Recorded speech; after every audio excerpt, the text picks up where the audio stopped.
I'm like slightly irritated with myself because this is the second time I'm having to film this, because of course I deleted it off my camera because I thought that I had uploaded it to my computer using my SD card, and apparently I did not.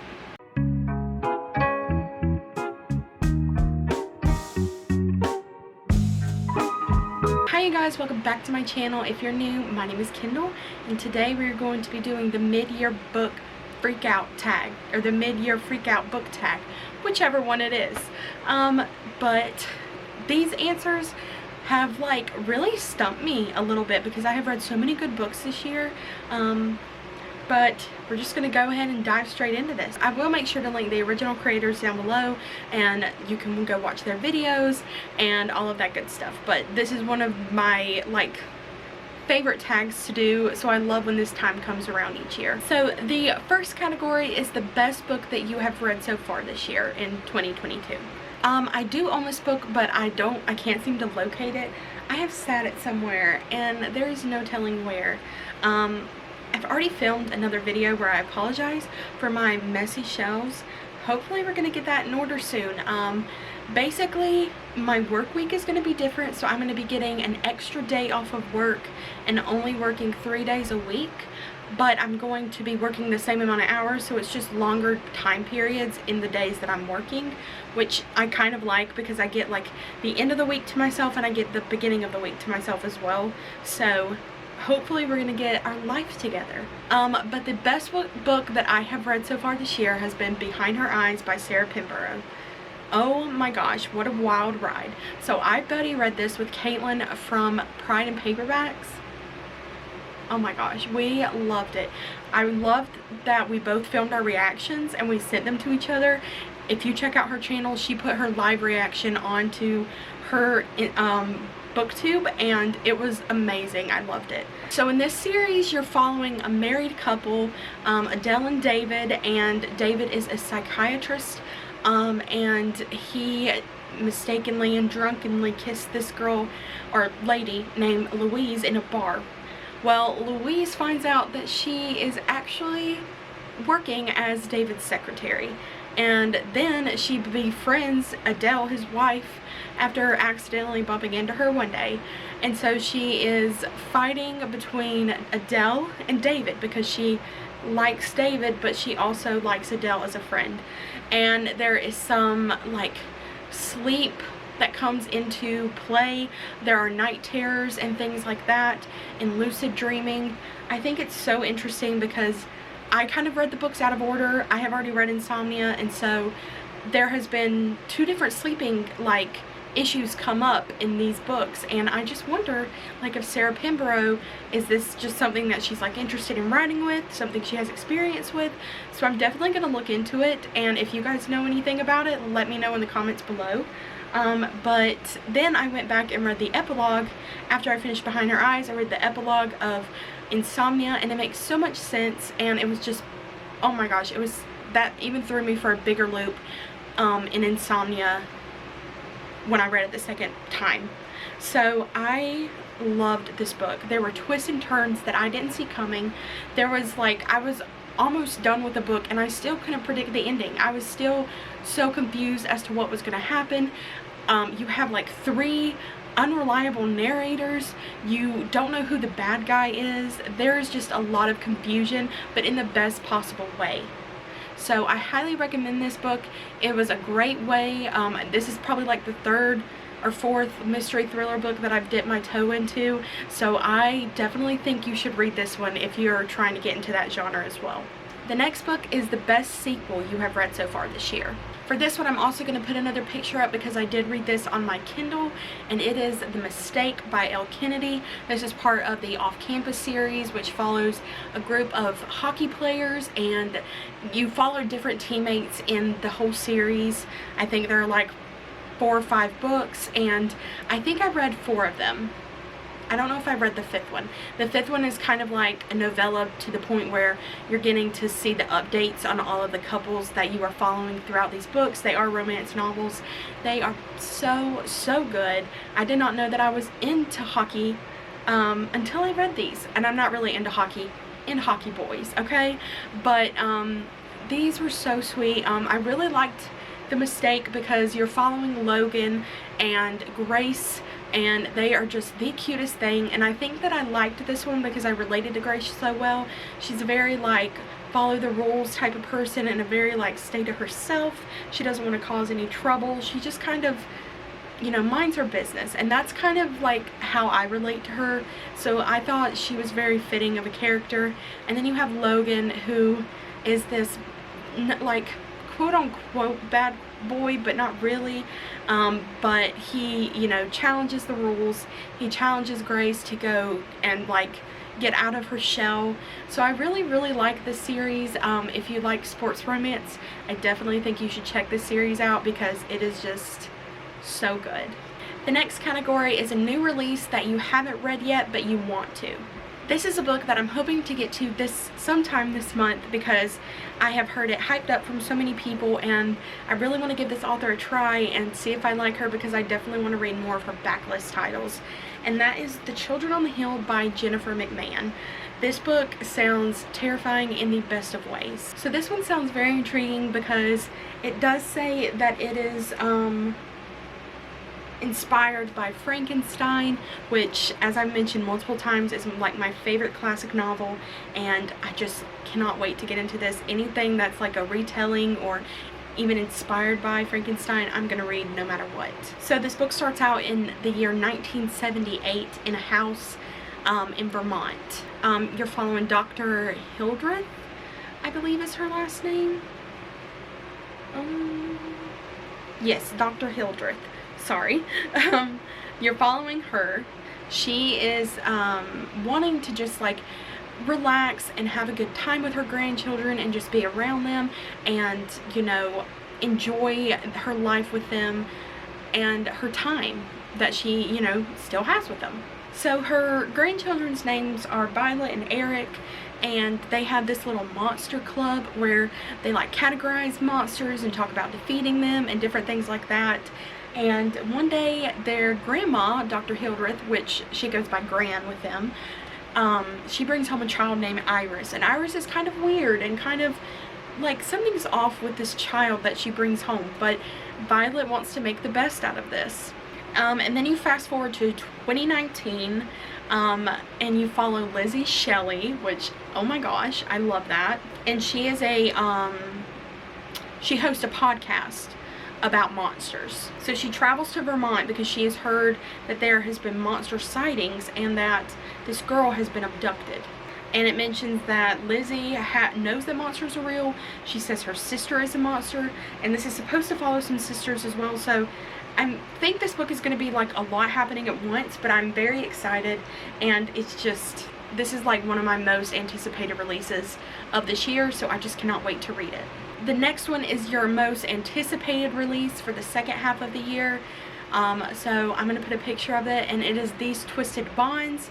It is the sequel of, get it down, of These Hollow Vows by Lexi Ryan. Show you guys the cover. This book is a YA fantasy book set in a Fae world, and so you follow our main character, and our main character is Bree, and she does not trust Fae. She has never trusted Fae her entire life. It's been her and her sister on their own, and she's just been trying to raise her sister. Well, one day her sister gets taken by the Unseelie Court, and this is not good news, and they basically, she's gonna have to go get her. So then Bree goes to the rival kingdom of the Seelie Court and, you know, requests their help, and they basically, the king tells her, if you steal 3 relics from the Unseelie Court for me, then maybe, yes, I will get your sister back for you.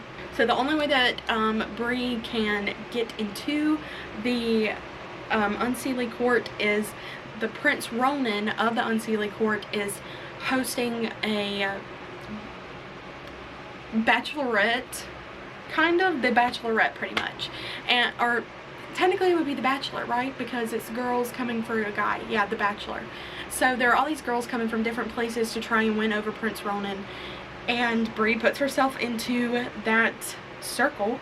So Bree's trying to stay undercover and get all of these different you know, relics.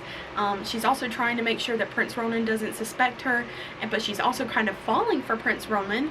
And then there comes in another love interest, of course, and you have Finn, and we don't really know that much about Finn, but Finn is offering to help her, you know, get these relics. And so we kind of have a love triangle going on, and I'm so excited because this book kind of ended on a cliffhanger. So it will be interesting to see what the second one is going to be like. I don't really like love triangles. They're not my favorite because I always end up picking the guy who I don't want them to be with. Like, I will explain it more once the sequel comes out and I can talk about these books, what my thoughts were, but there's a reason I can't stand love triangles. But this book did it pretty well, so I'm excited to see how they will finish it off. The next category is your biggest disappointment of the year, and I'm going to have to give that one to I'm Thinking of Ending Things by Ian Reid. This book wasn't like horrible. I think I gave it 3 stars. It does make you think, and it does have like horror elements to it as well, and it touches on mental issues and mental health. Why couldn't I think of the word? Anyway, but it's a really good book, but it just, the thing was that most of this takes place on a car ride, and it's just back and forth dialogue, and I usually do not like books that don't have dialogue or don't have a lot of dialogue, but this one I think had too much, to the point where it was just like boring because you're just sitting here listening to or reading about people having a conversation, and it's not very interesting. The ending was a good twist and turn, so that's probably why I gave it 3 stars, because I didn't like not enjoy the plot and the storyline, but it was just a lot of waiting for the action to actually start happening, and you know, I tend to like faster paced books, so this one was just not my cup of tea. The next category is your biggest surprise of the year, and so far for me is going to have to be The Good Sister by Sally Hepworth. It's not that I went into this book not expecting to like it, but I didn't think I would like it as much as I did.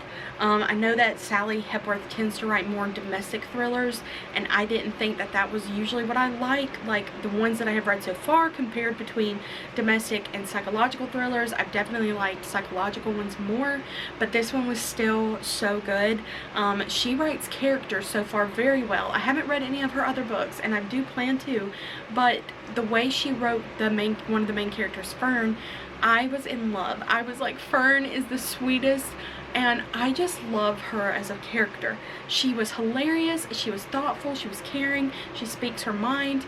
It was just so good, and you have this side story of her and Wally, and I will never call him Rocco, even though that's his real name. You have this side story of them along with the story of her and her sister Rose, and there's so much going on in this book, but Fern definitely made the story for me. I did give this one a 5-star rating. It was like a 4.5 for me, because the ending, you know, was like slightly predictable, but it was still a really good book, and I highly enjoyed it.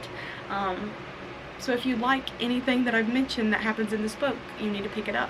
The next category is for your favorite new author, and I'm gonna have to go with Emily Henry, because oh my goodness, I've read 2 of her books, and I am hoping to get to Book Lovers, which will be the 3rd book I've read by her next month, and I cannot wait.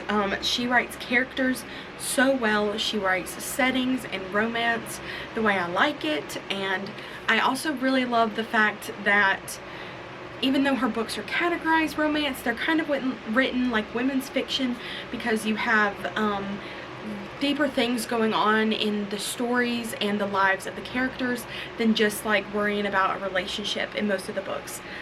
So I cannot wait to read more of her. She's definitely probably my favorite author so far, like ever, so I'm very excited to see how this goes with my journey with her books. So I am letting a friend borrow this book at the moment, but my newest fictional crush is gonna have to be Sam from Every Summer After by Carly Fortune. I recently read this book and it was amazing. I really like Sam because he kind of seems like this, I mean, he's a down-to-earth guy. He's also very outdoorsy, and he, you know, is all about making people that he loves know that he loves them. So he's not going to be this person who tiptoes around. You know, he cares for his people and he holds them close, and he will, you know, do anything for them, which I adore. He's also a person who doesn't think twice about decisions. Like, if he feels what he's feeling in the moment, he goes ahead and he does what he believes he needs to do. He's a really great written character. He like describes like what I think like a perfect, like as perfect a guy as you can have in a book. He's pretty close to it, so I'm gonna have to go with him. I'm just adding him to my never-ending list of book boyfriends. It's definitely hard to pick just one character, but I'm gonna have to go with Coco from Witch Hat Atelier Volume 1. I haven't read the rest of the series yet. I'm looking forward to, you know, continue reading them, but all of the characters in this manga series, they are all so unique and different, and it's so hard to pick just one to say is your favorite. But Coco is our main character, and she is trying to earn these powers as a witch.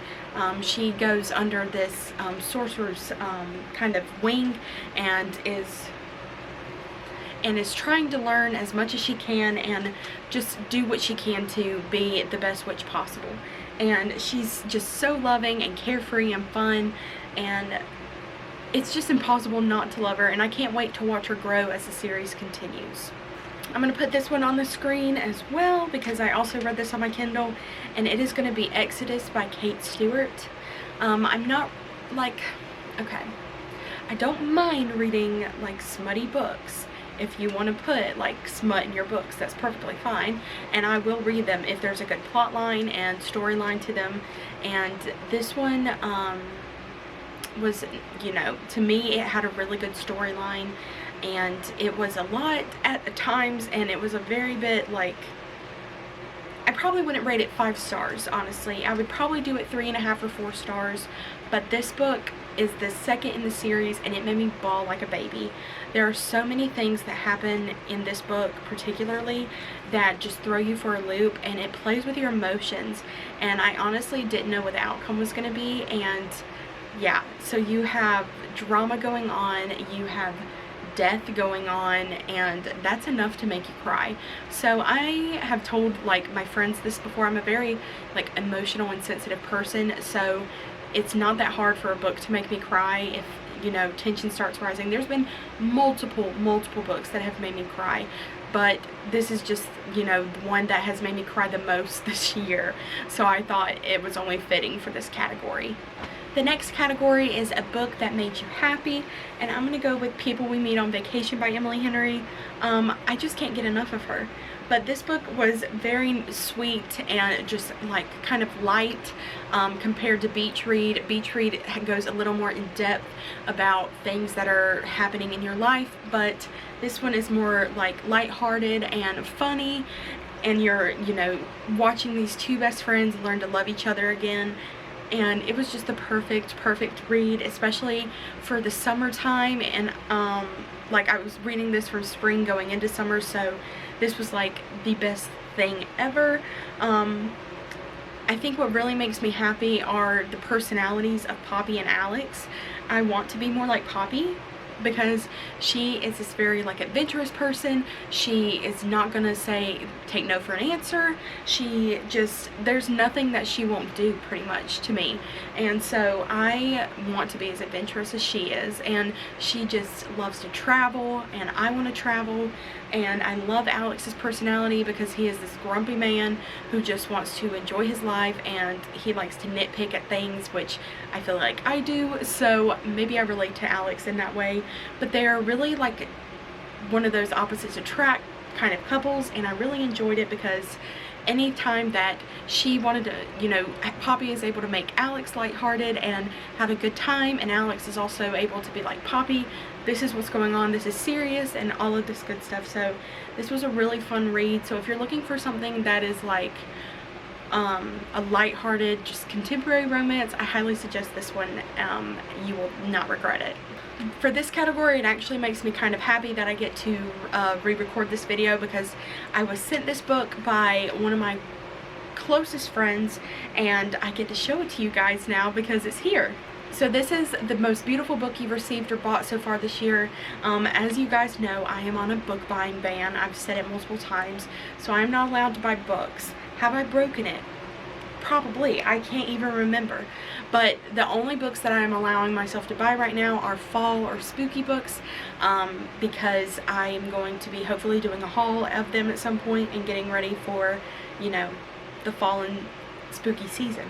So I will get more into that later, but the book that I was gifted is The Invisible Life of Addie LaRue by V.E. Schwab, and this is the special edition. It is gorgeous.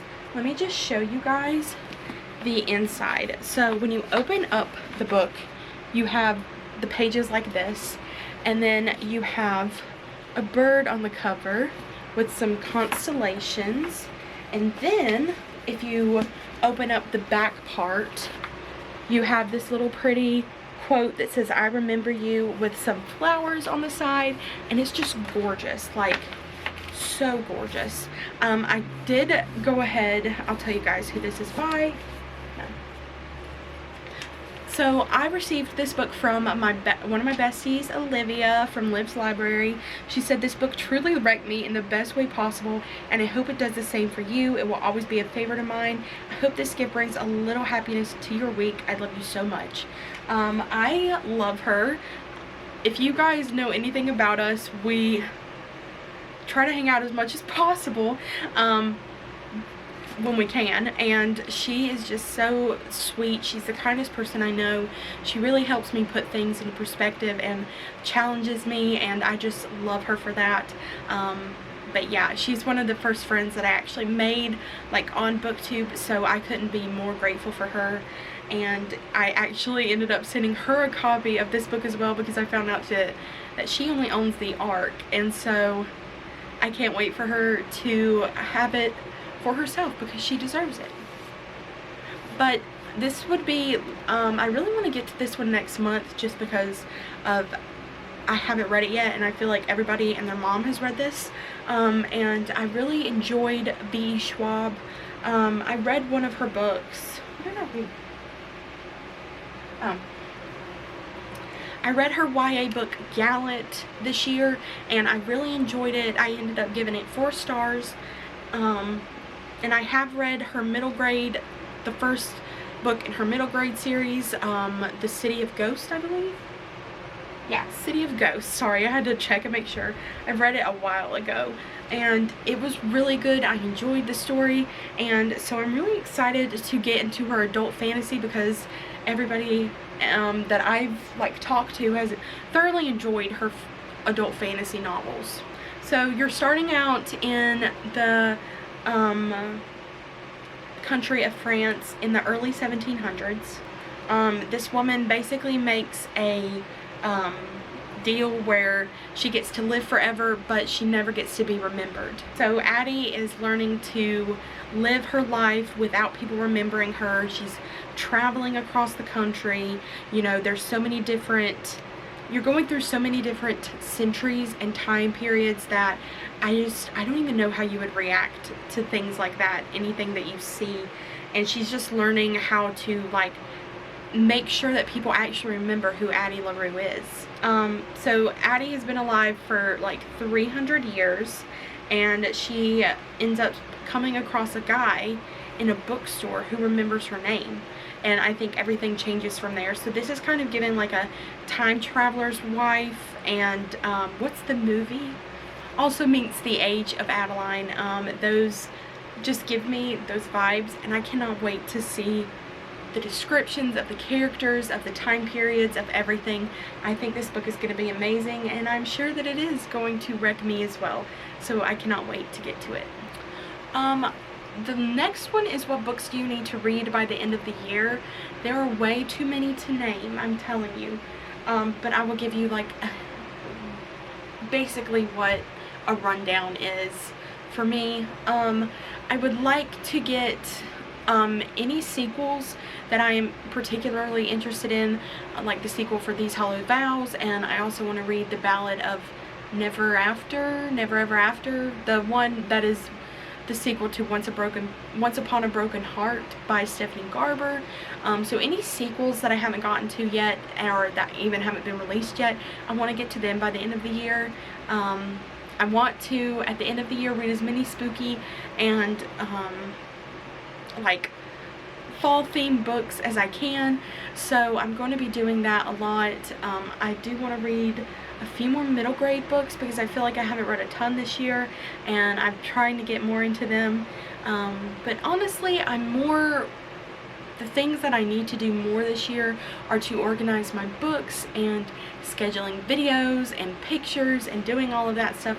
So just trying to make space for doing things like that. I would like to do more reading sprints and like stuff like that on my channel. So this year I'm focusing on growing and learning things that, you know, I'm good at and things like that. So hopefully I can do that this year. But thank you guys so much for watching. I'm so excited for the rest of the year and the reading that is going to come with it.